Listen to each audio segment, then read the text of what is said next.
السلام علیکم ورحمۃ اللہ وبرکاتہ۔ آپ سے وعدہ ہوا تھا آپ کے سامنے وہ تمام چیزیں بھی بیان کی جائیں گی جن سے روزہ ٹوٹ جاتا ہے۔ چونکہ پہلے سبق میں آپ کے سامنے وہ چیزیں بیان کی گئی تھی جن سے روزہ نہیں ٹوٹتا ہے، پر آج کے سبق میں آپ کے سامنے وہ تمام چیزیں بیان کی جائیں گی جن سے روزہ ٹوٹ ہی جاتا ہے۔ چنانچہ سب سے اول نمبر پہ آپ سنیے، نمبر 1 پہ مسئلہ ہے کہ اگر بتی، جو جلانے والی اگر بتی ہوتی ہے جس میں دھواں نکلتا ہے، بہت سو کو تقوی کا بہت زیادہ شوق ہوتا ہے، خوشبو کے مارے وہ اس اگر بتی کو جلاتے ہیں اور اس اگر بتی کی خوشبو کو بالکل بہت زور سے ناک میں کو سونگھ لیتے ہیں۔ اگر بتی کا دھواں منہ یا ناک میں چلا جائے تو اس سے روزہ ٹوٹ جائے گا۔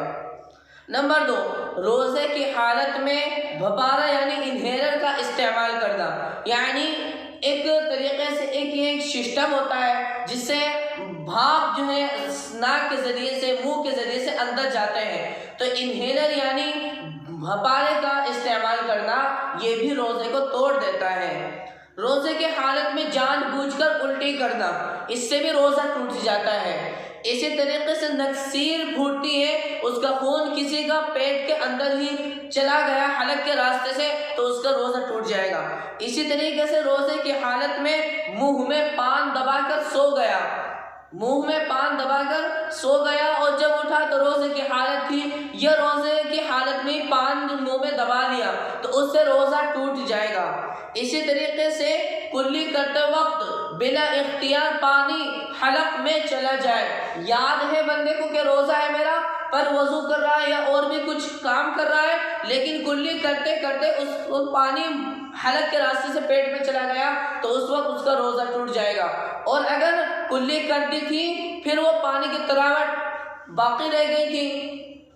اب وہ کسی طریقے سے اندر پہنچ گئی تو اب روزہ نہیں ٹوٹے گا، لیکن کلی کرتے وقت جو منہ میں پانی تھا وہ اچانک کسی طریقے سے چوک ہوئی ہم سے، وہ پانی حلق کے راستے سے پیٹ میں چلا گیا تو ہمارا روزہ ٹوٹ جائے گا۔ اسی طریقے سے ایک اور مسئلہ ہے کہ ناک یا کان میں دوا یا تیل ڈالنا، ناک میں ہو یا کان میں ہو، دوا ہو یا تیل ہو، کچھ بھی ہم ڈالیں گے تو پھر ہمارا روزہ ٹوٹ جائے گا۔ اس طریقے سے ایک اور مسئلہ ہے کہ غلطی سے یا دھمکی سے روزہ توڑ دینا، اسی طریقے سے مٹی یا پتھر کی کنکری نگل جانا، اسی طریقے سے مسوڑوں کے خون کا پیٹ میں چلے جانا، جیسے بہت سی مرتبہ ہم وضو کرتے ہیں تو اتنا خون آ جاتا ہے، اگر وہ حلق کے راستے سے پیٹ میں چلا گیا تو ہمارا روزہ ٹوٹ جائے گا، ہمارا روزہ بالکل ٹوٹ جائے گا اس ٹائم۔ اسی طریقے سے روزے کی حالت میں حقہ ہو یا اسی طریقے سے بیڑی ہو، سگریٹ ہو، اور بھی کچھ آپ استعمال کریں، اس سے روزہ ٹوٹ جائے گا۔ روزے کی حالت میں مشت زنی کرنا یعنی بہت ہی برا فعل ہے، ہاتھ کا استعمال کرنا یہ بہت غلط بات ہے، اس سے بھی روزہ ٹوٹ جائے گا۔ بوسوں کنار کی وجہ سے انسان ہو جائے، یعنی کس کر رہے ہیں، بوسہ لے رہے ہیں، اس حالانکہ بوسہ لینا یہ روزے کو نہیں توڑتا، پر لیکن منع ہے، مکروہ ہے، کیوں؟ اس لیے کہ سخت اندیشہ ہے کہ کہیں کچھ الگ اندیشے نہ ہو جائے، کچھ روزہ ٹوٹنے کے چانس نہ ہو جائے، اس لیے بوسوں کنارے کس کرنا بھی منع ہے، لیکن کس کرتے کرتے انسان ہو جائے تو اب جو ہے روزہ ٹوٹ جائے گا۔ اسی طریقے سے احترام ہوا، بدخوابی ہوئی کسی کو اور پھر اس نے سوچا کہ روزہ ٹوٹ جاتا ہے اس سے، اب اس نے سوچا کہ کیوں نہ افطار کر لوں، تو اب اگر اس نے اس گمان میں کہ روزہ ٹوٹ گیا ہوگا بدخوابی کی وجہ سے تو اب اس نے افطار کر لیا تو روزہ ٹوٹ جائے گا۔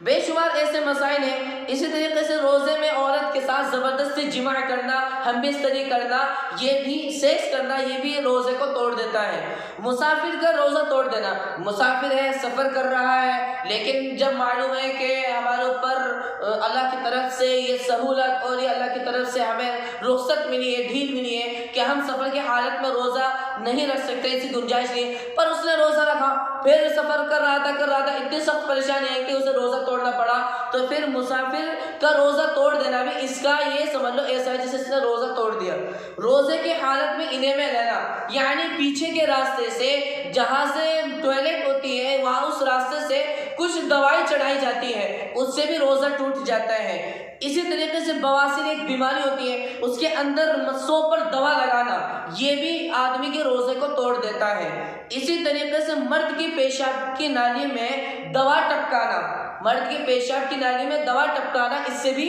روزہ ٹوٹ جاتا ہے۔ عورت کی شرمگاہ میں بھی دوا رکھنا، اس سے بھی روزہ ٹوٹ جاتا ہے۔ ایک مسئلہ اور بہت اہم چلتا ہے، وہ مسئلہ یہ ہے کہ بہت سی مرتبہ